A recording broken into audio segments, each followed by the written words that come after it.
Good evening. We didn't rehearse that, ladies and gentlemen. We did not. Right there, James Azar. We are actually having a little bit of sound challenges. All right, let's do this again. Welcome, ladies and gentlemen. So we got a great show for you today, ladies and gentlemen. Welcome to the Tech Town Square. I hope there are some newcomers dialing in as well. I am very grateful for the audience members who dial in week after week. We're going to take all your comments and questions. This is the Tech Town Square, where none of the opinions mentioned above or mentioned by us or anybody in the comments represents any corporation, just individuals. Hey, that's the most American thing I've said all day today. So, James, go, my friend. What kind of show are we talking about today? On the most American week, we just want to say this show is going on right here, right now. We're live on Facebook, LinkedIn, and YouTube for everyone that's joining. We'll get your comments up here in just a moment. Bear with us. We do feature your comments, so if you're tuning in, make sure to give us and stick around. Other show keeping notes today at 9 p.m. in exactly 57 minutes, we'll be transitioning to the awesome platform of ClubHouse, and you can see the link right here in the show notes. And join us on ClubHouse. We'll be hanging out and continuing the conversation there. You can join us on stage. We can continue to talk about that. To everyone joining us, today's topic is weaponizing technology. And we're going to talk about that in great, great detail because I have a theory. And the theory is that all of this technology that's all around us is now being weaponized in a way that is almost Orwellian in nature. And we'll get to some of those topics. I want to get to some of your comments. Let's go. Good evening to the awesome and magnificent Matt Lee, who's joining us. Good evening to David Hurley, who's with the magnificent Dan Sergile and the awesome Daniel Martin. Good evening, gentlemen. Thanks, Daniel. What are you three drinking is what I'm curious about, because when the three of these guys are together, there's bourbon in the air, and it's quality. I love it. Yeah. Ed, that was me. Say hi to good evening, everyone from Corinne. Heather says, my Wednesday night meetings are postponed for a few weeks, so we get Heather with us. Yippee. Excellent, Heather. Corinne does like your paisley. Another paisley. Yes, this is another new one. Heather says, Corinne ditto, I like this one. That is a very nice paisley. I would make it into a shack carpet, but you know, that's my style of carpet, not shirt. Good evening from the awesome James McQuiggan, who'll be joining me tomorrow at 9 a.m. for the practitioner brief. You guys don't want to miss that. And the Merari botnet, killer toast. You're absolutely right, Matt. And Paul says, Eddie, your hair looks like you're in Florida during the storm. I love it. It's the European flair in me. What can I say? You can take the boy out of Europe, but not the Europe out of the boy. Well, and it's also a very big day for you as you know, coming from England made it to the Euro finals against the Italians on Saturday. I cannot imagine what it's like in England right now. After 18 months of very draconian lockdown, those guys must be going crazy. That you wait and see. They're going to bust into the streets. Now, unfortunately, the European Union are not allowing Brits to travel to Italy. So that's too bad for the Brits, but they will, I'm sure, cause a ruckus in the streets of London and all around England for their football games. I'm not a footy guy myself, so, you know, sorry to all the people that expect me with my accent to love the Queen and play football. I don't do either. But there we are. We'll digress if we go down that rabbit hole. But thank you, James. Well, I'm cheering for the Italians. I'm cheering for the Italians. Why would you cheer for the Italians? I've always loved Italy as a football team. Like they are. I remember watching them as a kid when they had Roberto Baggio and Del Piero and Maldini. They had quite the team. It's the team I grew up on. So and actually, I root James, for Italy. Tell the crowd what kind of a football player you really are. Right? You played for which team in Israel? I played for Maccabi Tel Aviv in Israel, Hapoel Tel Aviv, and yeah, it's a blast. I could have if I invested a little bit more and not moved back to the States, I may have been a pro player today, and not even I may be doing a different show altogether. I'd be talking about footy right now on TV. Let's talk about it on ClubHouse for sure, because it's a great story and I'm sure everybody wants to hear. So we can open up that one on ClubHouse. Absolutely. At 9 p.m. Yeah. So David Hurley says, Three Brothers Distillery from Kentucky. They both say hello, and your shirt is awesome, Eddie. Shout out to those guys. James says, go England. We'll have a discussion about that. The final is at Wembley. The finals at so Wembley? You guys have home field advantage. Oh, that's amazing. Yeah. Yeah. Okay. How much Stella will be consumed? A lot. Way too much. So here's the thing, Paul. For the Euro, Heineken's the official sponsor. So it's Heineken that's being consumed. And yet I'm a Guinness drinker and will only stick to that. Yeah. All right. Well, so what else have we got? Let's get into today's show. So let's have the discussion around weaponizing technology. And this all started with me over the last week or so, right? So from last week's show to this week's show, as we're kind of like piling up 4th of July weekend, you had the ransomware attack that went on where the media exaggerated it, I think, beyond what it really is, right? Yeah, tell us why. It's a good thought, James. Tell us why you think that. The Cassia vulnerability doesn't impact enterprise business. It doesn't impact government. It impacts MSPs. The biggest deal I see with the Cassia ransomware attack is one was what kind of data was exploited, meaning exported and taken by the threat actors. And number two, of the 800 to 1,500 businesses that were allegedly impacted, how many of those businesses were, let's say, downstream supply chain to major enterprise or government, and what kind of access did they have? Rule of thumb says it's not going to be that big of an impact. It's probably a handful of companies that really suffer from this. A lot of the companies that have been impacted were actually in Europe and not in the US. So I find that to be kind of the discussion that's being had around Cassia and all these outlets. This is bigger than SolarWinds. No, nothing is going to be bigger than SolarWinds. I don't think we have yet to see SolarWinds. If anyone's ever seen Sopranos, in the Sopranos, there's, and I think it's season 1 or 2, when they find out that Big Pussy was actually, a federal he was cooperating with the feds, and Tony Soprano was having all these nightmares, and he goes, the enemy has yet to be found. The enemy's yet to be discovered, until he finds out that it was Big Pussy that's been feeding the feds all the information on the crime family, and they, take him out on the boat and shoot him. And it's a classic Soprano scene if you've never seen it. And it's one where they say the true enemy has yet to reveal himself.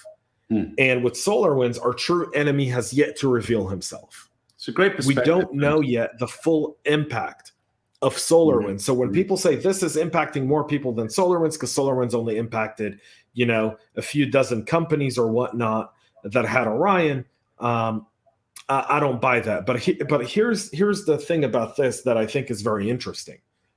All of this is kind of masking. And it's masking a bigger way that technology is being weaponized. And like it or not, the fact that just a few hours ago, now there's evidence that the NSA actually spied on Tucker Carlson is significantly disturbing. Whether you like Tucker or not has nothing to do with it. The guy's a journalist. Right. And he's an American journalist. He's not an Al Jazeera journalist. Like, if the NSA was operating against an Al Jazeera operative, I get it. Al Jazeera is pretty much a terror network funded by Qatar, which is a larger funder of terror. I would get that. And but this is an American. Is the NSA allowed to spy internally? Or no. They're not. They are foreign only, like the CIA, right? They are external to the US only. The FBI are the only ones that are allowed to operate federally. Yeah. So there's a case, obviously, then they've broken the law. I hear what you mean. I mean, we are hearing about breaches so often that it is going to become a convenient mask, as you put it, for nefarious organizations, and in this case, government organizations, to then slip in a little, okay, even if we get caught, it'll be part of this, hacking thing, and maybe we can mask it. So I'm interested to see where this one will go, because, look, the last time the NSA was spying domestically on the Edward Snowden revelations, what was the pushback? Let's just go through that. Look, remind me, was there massive pushback? Was there huge penalty for them? on doing that? I mean, there was a lot of focus on Snowden. Not really. And that's the one thing that they did. They did what I like to call the divergence. And the divergence was, let's focus on what Snowden did, not on what he actually exposed. Yeah, and I'm not a Snowden fan. I want to say that, but that's not the point. Yeah, there's some comments here. We're going to get to your comments here in just a moment. None of us are defending Edward Snowden, so let's just make that clear. But at the same time, the only journalist that's been honest since day one about this has been Glenn Greenwald. Yeah. Right, and that's why the guy lives in Brazil and doesn't live in the States. Because Glenn Greenwald's been one of those people that's been systematically highlighting this.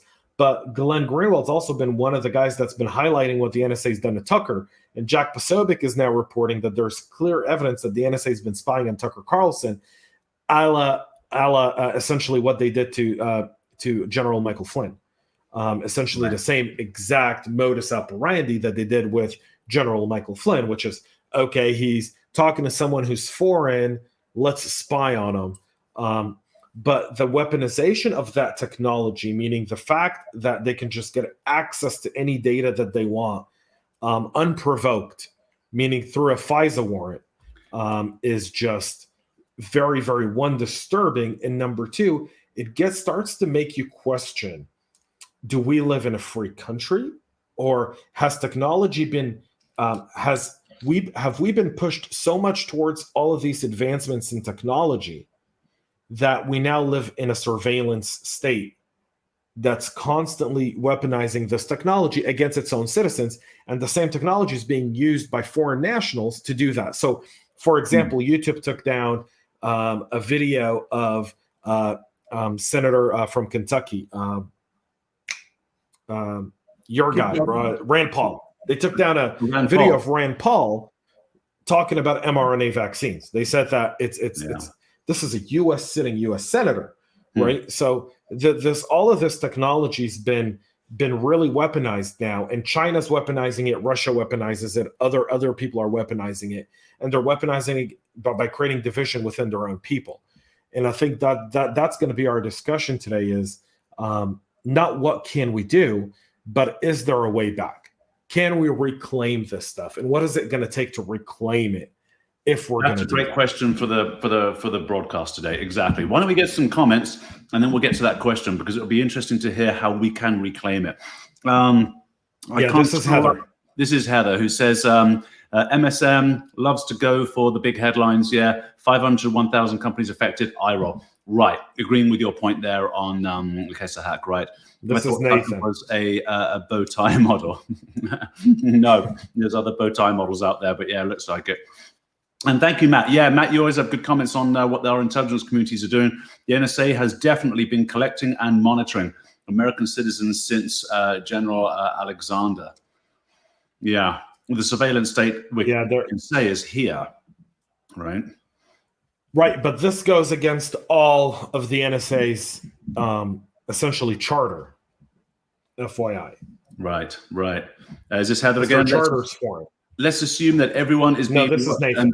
Nathan. Hello, Nathan. Let's assume everyone's being watched and be good citizens.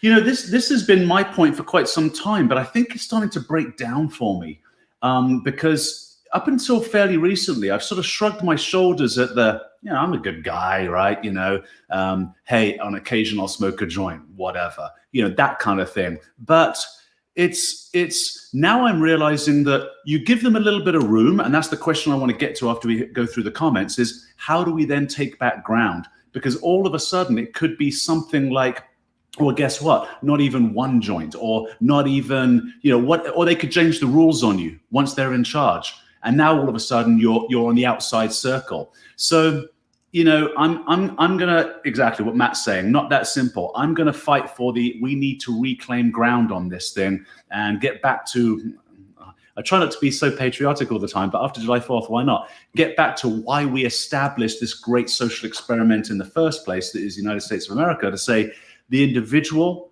has rights and they have their kingdom, and the government isn't allowed in their little kingdom as long as they're not affecting somebody else's life, as a general rule of thumb. We seem to have stretched a lot further from that, let's say. So how do we do that, Eddie? So I'm curious to hear your opinion. How do we do that? We do that. Wow, this is a real rough one, isn't it? It's going to be grassroots. It's going to be people that do it. Libertarians. So let me get my punch in for my libertarian crowd. We do that by, let's say breaking up the massive, the non-term limits that people have in government. You know, we have 8 years for president. We should have that for other people as well. So that all those disgusting swamp creatures that owe favors to people, like the current guy that's been around for 50 years, imagine the favors he owes people. I'm talking about Biden. So we need to break that up. So once you've been in office for X amount of time, you're out, you're done. I think that would be super helpful. And I think a third party. Right, really, we've got to do something to create, and for me, it would obviously be the Libertarian Party, but we need to create an alternative, and that will bring the others much more to the center so that they would stop doing things that I think the majority on the left and the right. See, here's a funny thing.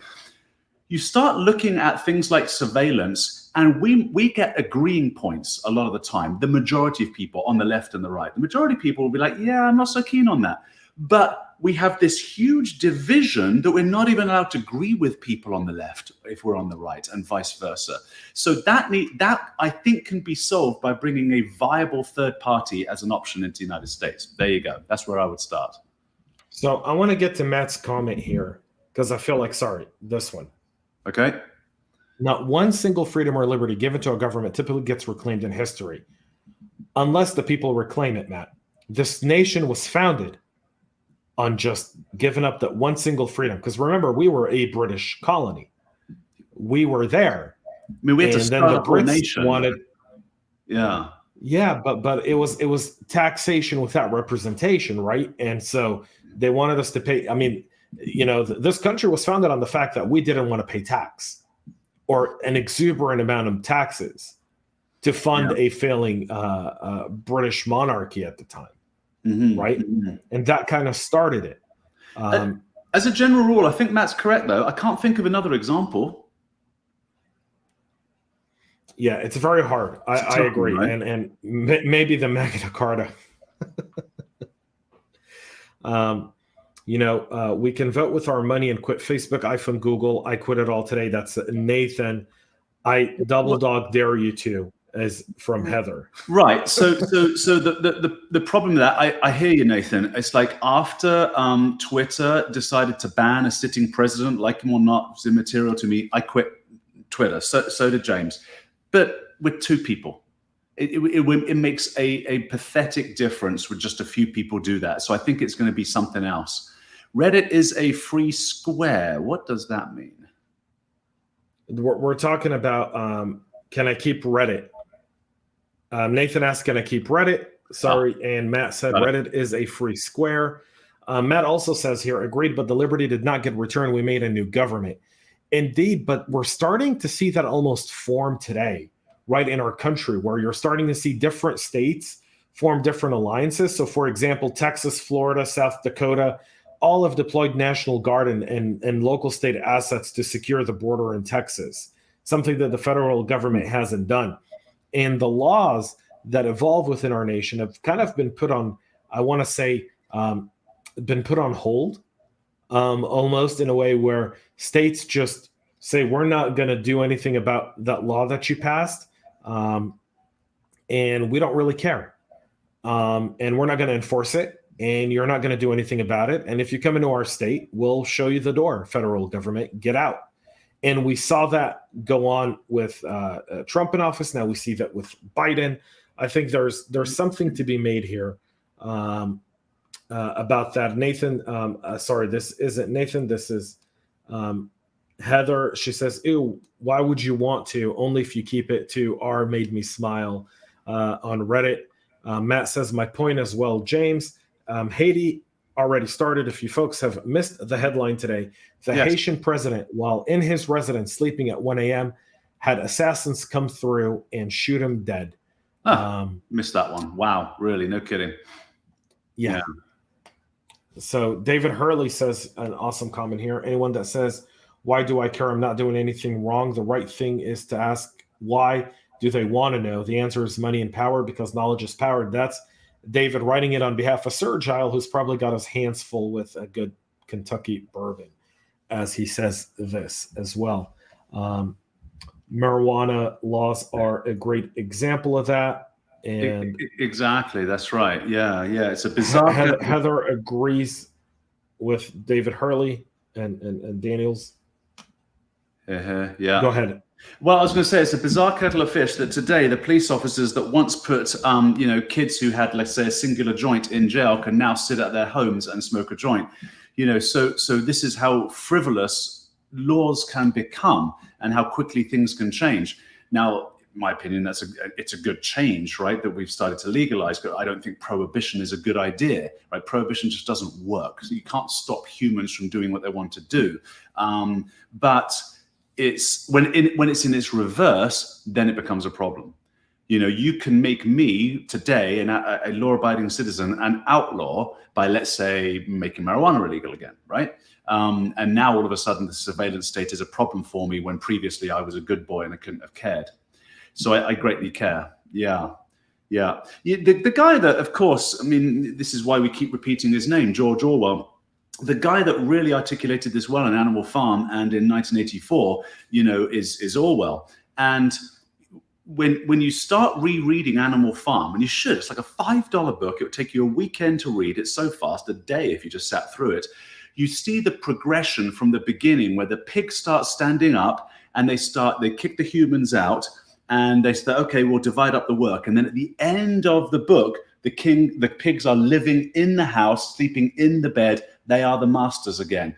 This is why nations, this guy who got assassinated in Haiti, this is why nations just keep revolving around the same thing. You know what? We get a buildup of a concentration of power in organizations' hands, so government hands. It eventually gets too much. We have to take it down through violence, and then we start all over again. And this seems to be the human condition for, hey, read history, thousands of years. David's saying anyone that's... I want to take... Go ahead. This is the comment I read from David a minute ago that he talked about what Sir Gile had to say. And I think this is significant because Sir Gile nails something here. And technology is being used for money and power. And there's a great segment on Joe Rogan in one of his episodes from the last few days. I forgot who it was with, but I was listening to it earlier today, where one of the things they talk about is why there was no criticism of any of the healthcare stuff that was going on during COVID? Because the biggest advertisers on traditional media are drug companies. And that's why you didn't see a lot of discussions being had on traditional TV and traditional network television for the same thing, because the answer is money and power, and because knowledge is power. So if you take a look at that, the more you know, the more powerful you are. But the more they know about you, the more in place they can keep you. They can keep you within a kind of like a specific box and in this specific world. And division wins, right? How do I conquer something? Divide and conquer is what we always say, right? How do you win a war? You divide and conquer. And we see that today, right? We see that today with the division based on all these different socioeconomic groups, right? LGBTQ is a group, and they've got an identity. And Latinx is apparently a term now, and that's an identity. And African American, that's an identity. Black and white's an identity, and Asians an identity, and Republicans an identity, and conservatives an identity, and Democrats an identity. And within the Republican Party, you've got rhinos, and you've got the Trump movement, and within the Democratic Party, you've got the woke left, right? And then you've got the traditional Democrats. And all of this division is all of this right here in this one quote by Sir Gile, which is brilliant, which is division, gathering this data allows them to classify us, allows them to feed it. And if you go to Reddit, which is, kind of something that Nathan brought up a second ago, Reddit is they never put anything up there that's not part of a greater left kind of talking point, right? If you go to Reddit's homepage, it's all like, it's all empowered by very kind of left propaganda, rather than just a traditional form of that. And I think that this is where this goes to, is we've allowed this to happen, and now we need to reclaim it.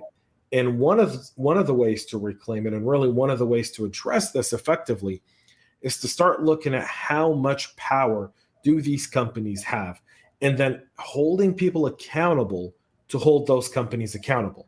And that starts with us doing our work. And that could be by writing a letter to our congressmen and senators and exhuming a lot of pressure on them, meaning phone calls, meetings, letters, phone calls, meetings, letters, phone calls, meetings, letters, to how we elect and how we ask questions. Let's get to a few more comments here. Sure. So David's saying we have seen that with sheriffs not enforcing 2A red flag laws. What are 2A red flag laws, James? Do you know? If not, Second Amendment. Oh, Second Amendment. Oh, I see. But red flag? What does that mean?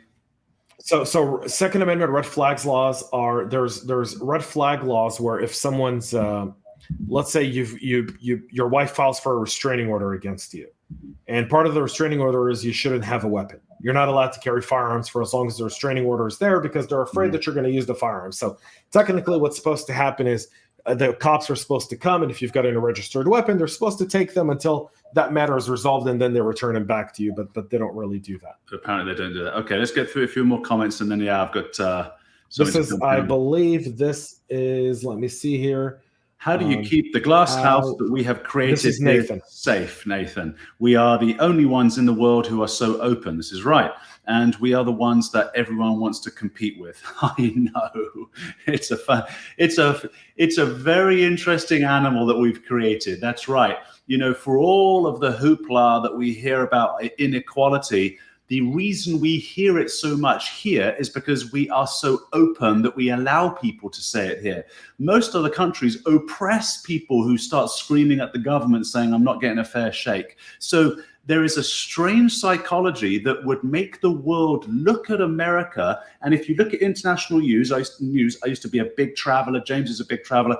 You see news about America from another country's perspective. And what they show is all of these riots, right? And they'll show people, you know, shaking their fist at the government. And then they'll compare it to, look at this beautiful, peaceful, quiet European country, or, you know, Middle Eastern country.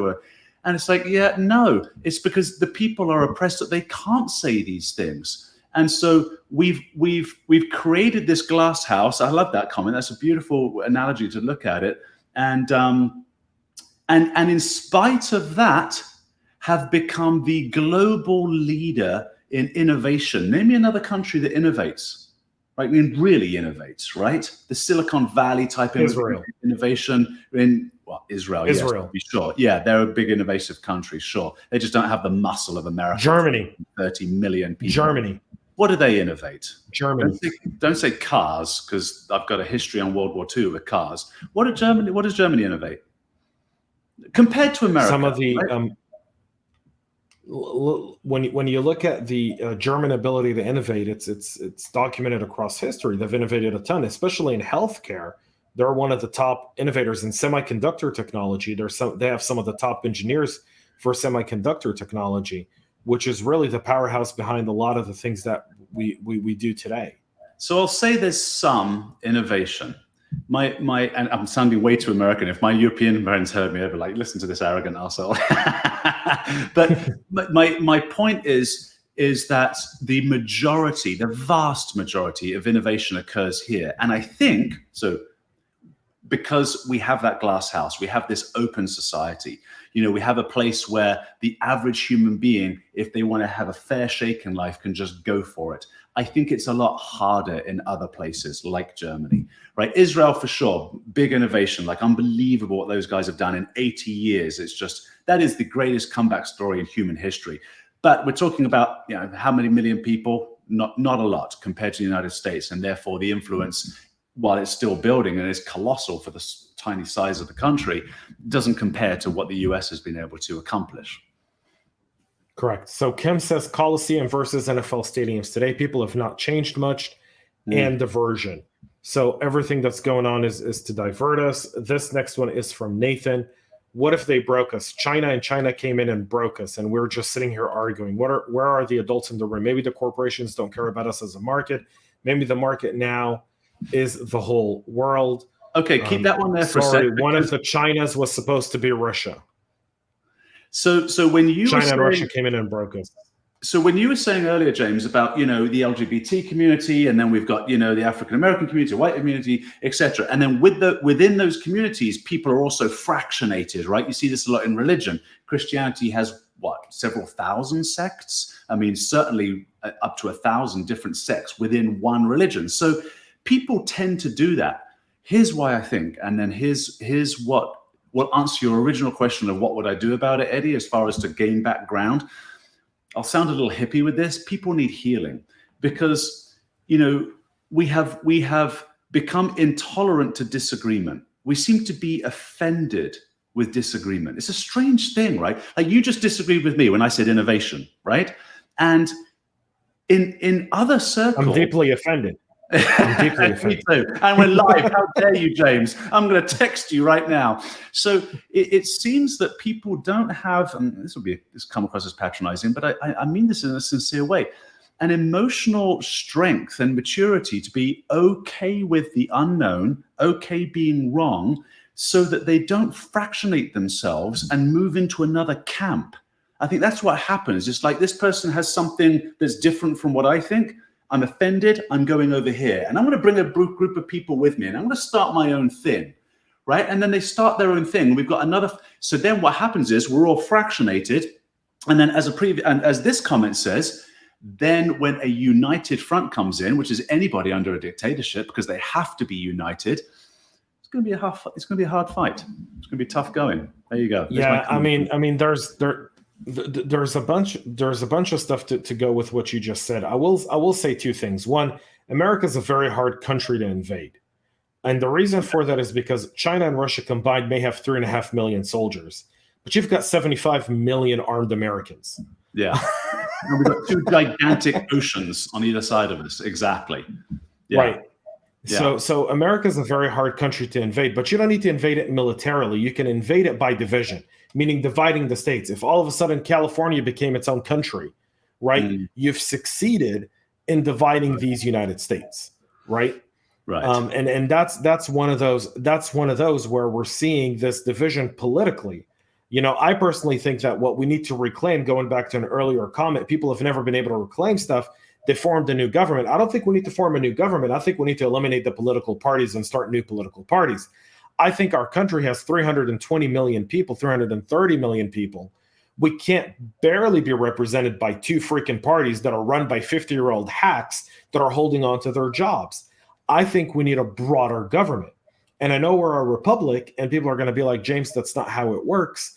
We're a republic, but at the same time, it's time that we update our republic a little bit and maybe get more parties, or maybe have the two-party system stay in place, but build sub-parties within those two parties. So within the maybe Republican Party, have the Trump wing, have the Tea Party, have the conservative, and have the rhinos. So Republicans and names only. And on the Democrat side, you can have your socialist Democrats, and you can have your traditional Democrats, and so forth. Because I think there's an aspect to that we can do in this country to fix and reclaim some of this stuff.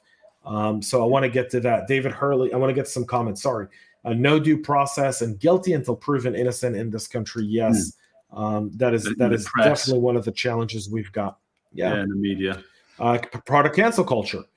Germany equals Siemens for innovation. That's just did well with that one. But that's just one of the many companies that are based out of Germany. There's a ton of companies that come out of Germany with a lot of different innovations. And I'm not saying this because I love Germany, right? Like this, but I'm realistic, and I want to be objective when I look at innovation. There's a reason why the U.S. Has so much trade with Germany, and part of it is because our innovation complements each other. And there's a lot of R&D trade between the U.S. and Germany. Yeah, I mean, they have their technology branches. Paris and Munich and London's kind of okay with technology. Silicon Valley just makes everybody else in the world just pale in significance. That's the last 30 years. Like Siemens been around for a long time, right? I don't know that that's innovation. Anyway, moving on. Paul Cummings. I like that. Fighting like children. You talking about us? Good Lord. Like children. That is a thing that gives America luster. Exactly. We go against mum and dad when told no. That is a freedom like Eddie is saying countries don't have. Like you can wear the shirt that you want to wear. All you need, who's this? All you need is love. Last guy who sang it was taken out by accident. We're talking about John Lennon, no? All you need is by love? Accident, yeah. He goes, I can think of a few guys that tried the human approach. We don't, okay. One had a dream, Martin Luther King. One sang for the Beatles, and one asked what you can do for your country, JFK. Wow, who said that? Very good. Nathan nailed it. Well done, man. Yeah, Nathan nailed it. Look, this is beyond the human approach, right? This isn't by the way, these guys were taken out in an era where we didn't have these devices in our hands with all the information, where your information was predominantly from books, the news on TV, and the papers you read. And we're seeing that last week, Eddie, you talked about the media ratings and how they've stumbled, right? And we saw the New York Times do a hit piece on Joe Rogan over the weekend. I don't know if anyone saw that. I didn't see that. What they essentially said, Joe Rogan is too big to cancel. But they had all these quarrels with Joe Rogan, right? Trying to really kind of wonder why Joe Rogan has all this influence. Well, Joe Rogan has this influence because people trust Joe Rogan because he asks tough questions and he has a discussion with people. And all these news media companies, if they throw you these softball questions so that they can get a narrative out, they can get a quote out, they can get something out there that really doesn't serve the people. Plus, they're all sponsored on these corporate networks. In addition to that, it's snippets, so it's entertainment. Rogan's now consistently 3 to 3.5 hours. I listen to a lot of it. And collectively, he has 1 billion people throughout the year listen to his podcast for 3.5 hours. You know what that tells me about the human condition? We thirst for real knowledge. That is fantastic. In the world of TikTok, I think we thirst for real conversation. We thirst for real conversations. We thirst for a productive dialogue between two people where the two people don't mirror each other's opinions. Right. When I do a cyber event, I hate going on panels. I hate it. Sir Giles, who's in the audience, and Hurley can both attest to this. I hate it when people agree. I hate it when everyone says, I agree with the guy next to me. Really, that's what we should all be doing. You're like, no, disagree. Disagree. Don't echo each other. Disagree. Or better yet, offer a better solution. Offer another talking point. Something along those lines. But Paul says 75 million armed Americans and endless cheap beer. With the 3.5 hour Rogan thing, it also tells me that, people can handle a lot more than we thought, right? Because the news is patronizing in that sense, mainstream media. It's like, here's your 2-minute snippet on this really important event. We'll tell you what we think you should think. I think people have decided enough of that. Right? People want to make up their own minds. I mean, it really has, the podcast has restored my faith in humanity. It's a fantastic medium, and it shows us that people are capable of making up their own minds. There's not as many sheeple out there as I thought there was. All right, let's keep going on comments. This is great. Nathan says, educate people to vote with their hard-earned dollars. Stop consuming bullshit. Right. He also says, how can a citizen beat a corporate attorney? Paul's saying, I personally would have liked to have seen Jorgensen in office. Yeah, thank you. Me too, Paul. Me too. It was definitely not going to happen, but me too. I disagree with both of you on that one. I think both of you live in a la-la land. Well, I'll tell you why a third party doesn't have a chance in this country. Oh, I know. Here's the thing about Jorgensen. Go on. Here's the thing about Jorgensen. You can never be in the middle and please everyone. And you can never be in the middle and expect the middle to come to you, right? So we know that between the Democrat and the Republican, they've got the 10% fringe that really creates all the noise. And then there's about 80% of people in the middle. That's that's the vote that can flip. That's the vote that everyone competes over, right? And it's predominantly, funny enough, white suburban housewives. That's who it is. That's who the key demographic is. That's who elects a president. It's white suburban housewives. That's it. Trump lost because he lost the white suburban housewife vote. Obama won because Obama won the white housewife suburban vote. That's who won. That's the biggest voting bloc in our country. And that's the voting bloc that votes not on party, votes on conscience.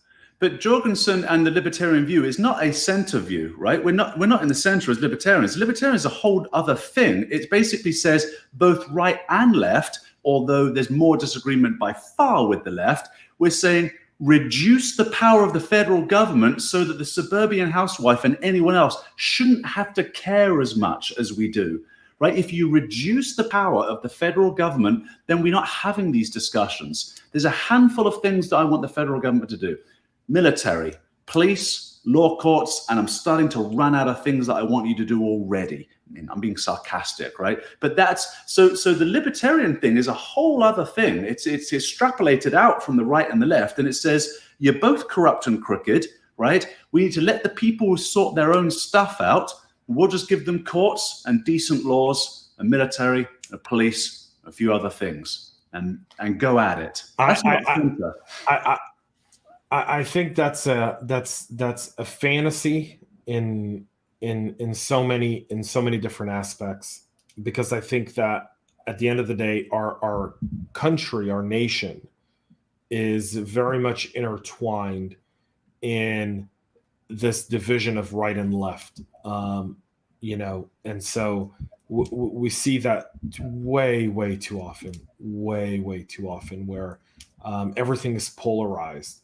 And even now with schools, we see that now with schools. We're seeing it with so many other things. But this is where tech. If we go back to our topic here, and in about 15 minutes, folks, we'll be moving over to ClubHouse. We'll have you on stage. If you go to the CISO Talk Club on ClubHouse right now, you'll see our room. You can turn on notifications. We'll be starting the room in exactly 16 minutes. And we'll be going live there, so you can join us for a continued discussion where you'd move from written comments to verbal ones, and we can communicate and have a great discussion. And last week we had a great time in the room. We really did. The room went on for about an hour and a half. Almost. Yeah, it was great. It was great. We literally did a Joe Rogan podcast, only with all of you guys. So we'll get to some more comments here. I miss listening to his podcast. It's been a month. That's by Heather. All of Joe's listeners are hunters, love MMA, barbecue, and comedy. You can't beat that. Not all of them, but yeah, a good part of that is that. Heather says, "Yep, I love it. I love when I can have a respectful discussion with someone, not someone shirking at me." Indeed. Heather says to Nathan, "Okay, I love 2 out of the 4." Shlomo from YouTube says, as long as you allow these actions to continue without a consequence, they will become bolder as we go along. Yep, and I mean, that's the one thing with Tucker, right? Is Tucker may have enough clout and may have enough people behind him to actually sue the NSA and the federal government for what just happened to him, especially with the stuff that's been coming out as we're doing the show. I mean, I'm watching my phone blow up here with all these different notifications of some of the stuff that they found, including the leaked FISA warrant to spy on Tucker Carlson. Wow. Yeah. Well, I hope he does. I hope it makes it. I hope he sues the federal government to oblivion. That brings about the kind of change that needs to come, because our system is perfect in nature. What does our system say? We've got a president. He's kind of like symbolic, really, in nature. The president. It's only in the last 20 years that presidents have been given so much power. The president shouldn't be the most powerful person. The legislature should be, and that's Congress. That's 435 members of Congress. They're the ones that are supposed to really be running this country, not one man. We kind of look at the president and go, he should be running everything. No. That's the last 20 years or so where we've kind of given the president a lot more power than what they should have had. The president is really designed to be there for military, foreign policy, and really holding states accountable to make sure that states are not violating federal law, and managing the 50-state coalition. It used to be that presidents would sit with governors and talk to governors about policy. Now presidents don't talk to governors about policy, which is very interesting, because if you think of it, when was the last time a president sat with all 50 governors in a room and had the governors summit and talked a little bit about direction of the country and interstate trade and all these different things that we need as a country? Yeah. That's something that I think is very much overlooked. Congress is supposed to be the overly powerful body in this country to legislate. The Senate is supposed to hold Congress accountable, meaning if a Senate tries to pass a law, if Congress tries to pass a law, the Senate can look at it and go, "No, we're not going to do it." And the senators don't answer to Congress or the president; they answer to the state. And then all of that is tapped off by the judicial branch. So if they pass something that's unconstitutional or goes against your fundamental rights, you go to the judiciary that upholds their interpretation of the Constitution, and then it can go all the way to the high court. So our system is really built with, to me, it seems like our Constitution was written and our Bill of Rights were written in a red team, blue team type of format. Someone came up with a rule and they go, I can do this. And they go, well, how do we counteract that? We should add this. And they go, oh, but I can do this. Well, how do we counteract someone doing that? And we'll add this.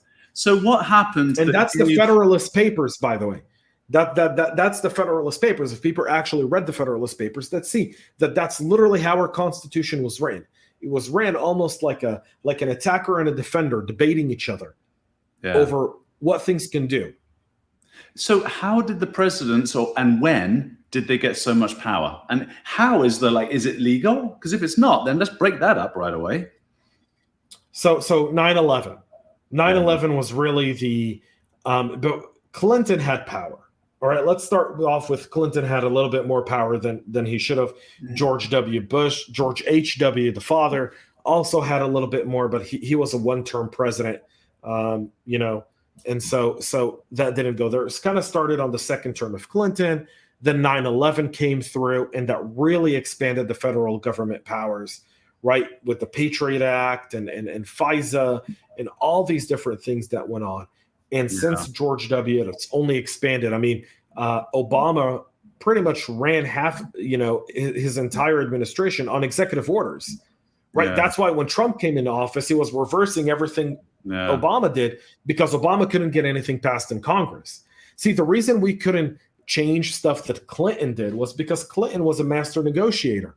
So Clinton would bring the Republicans, and he'd have Harry Reid and what's his name, the Republican leaders at the time, right? And they would sit down and they would negotiate. They would create some sort of compromise, and they would pass a law, and it would be the law of the land. And it was a compromise. These guys weren't happy. These guys weren't happy, but so be it. Right? Yeah. Then Bush started operating, but Bush only did a small amount of executive orders, and it really grew under Obama.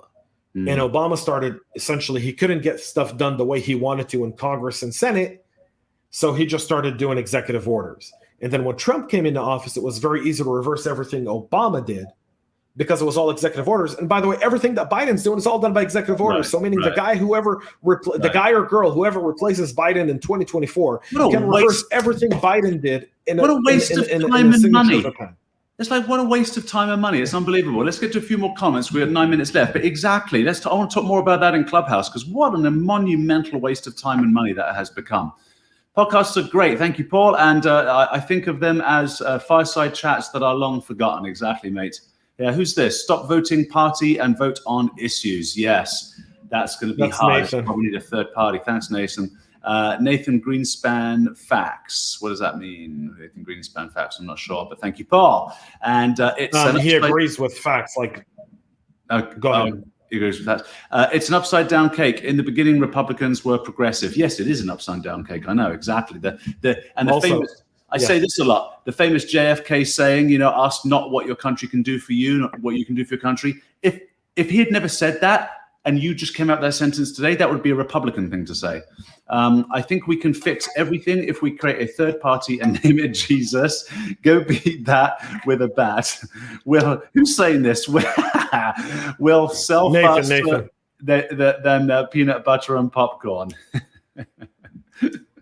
Thanks, Nathan. I love the humor, man. And I think you've got and humor also has an intelligent point to it. Otherwise, it's not funny, right?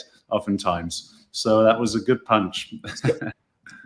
So we've got a few more minutes before we transition to ClubHouse. I kind of want to ask our audience a question. What are some of the pressing topics you feel like need to be discussed more?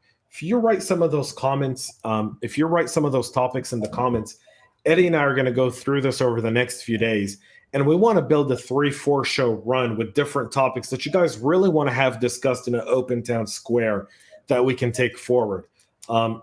Eddie and I like to come up with a lot of different topics on our own, but we also want to get input from you guys. I think it's very important. You guys are so active in your comments. You guys are all so engaged as people tune in.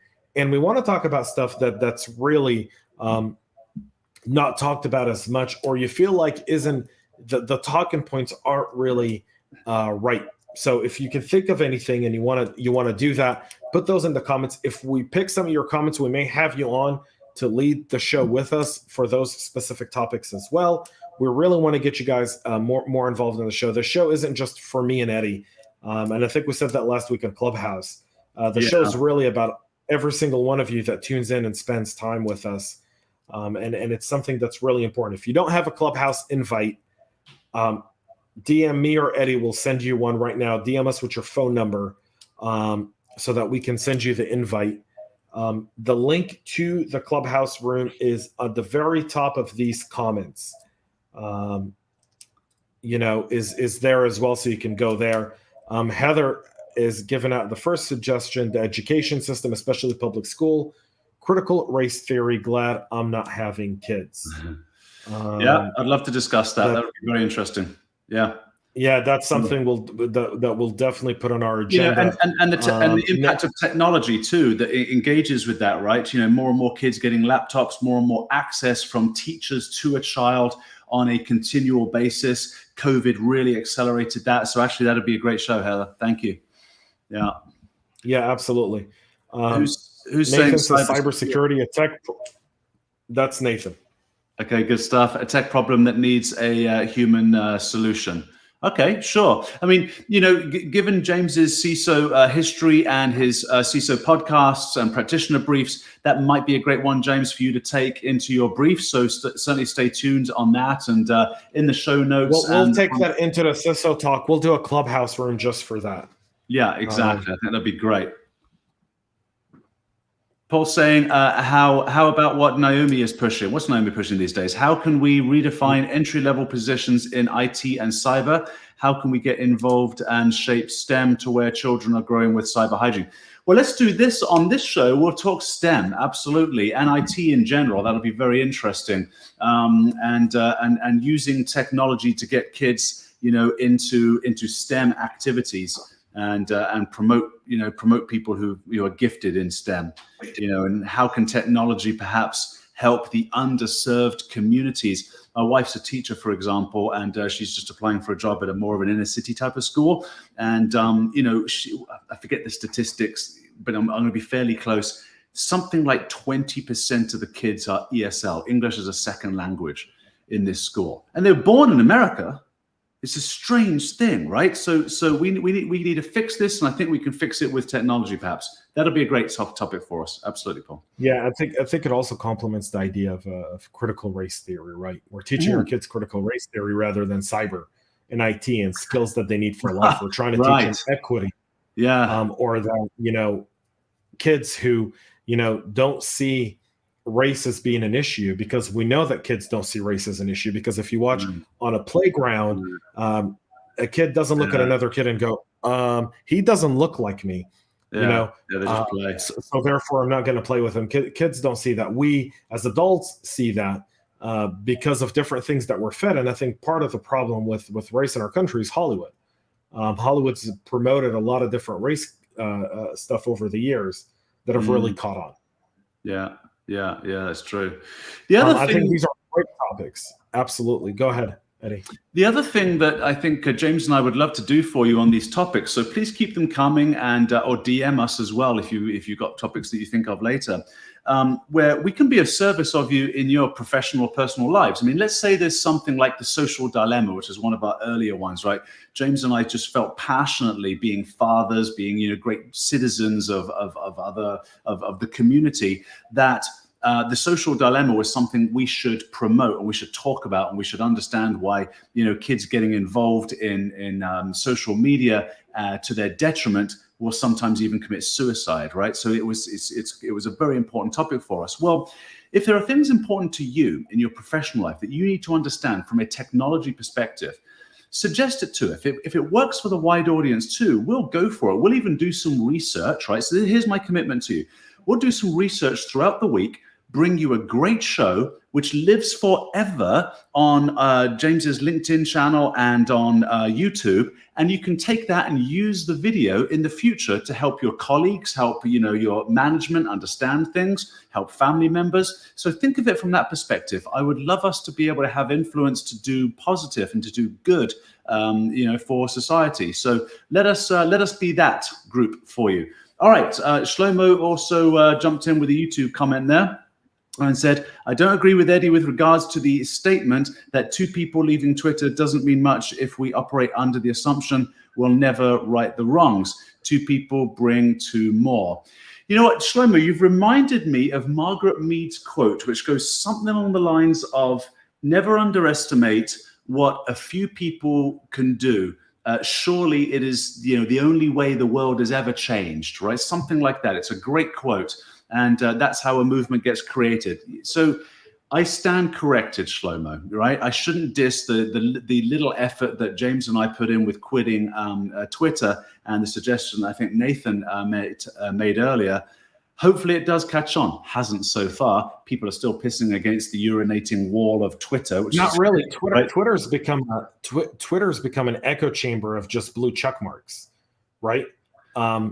One of the things I've written to a lot of different kind of YouTube channels that I go to for information is please stop covering mainstream media and making that the topic of your episodes, because all you're doing is you're feeding the machine. So imagine if Tim Pool, the Daily Wire, Dave Rubin, Joe Rogan, imagine if all of them went hands down and for a week didn't cover the Times, CNN, NBC, nothing, none of the stupid shit that those guys do, and just talked realistic about issues.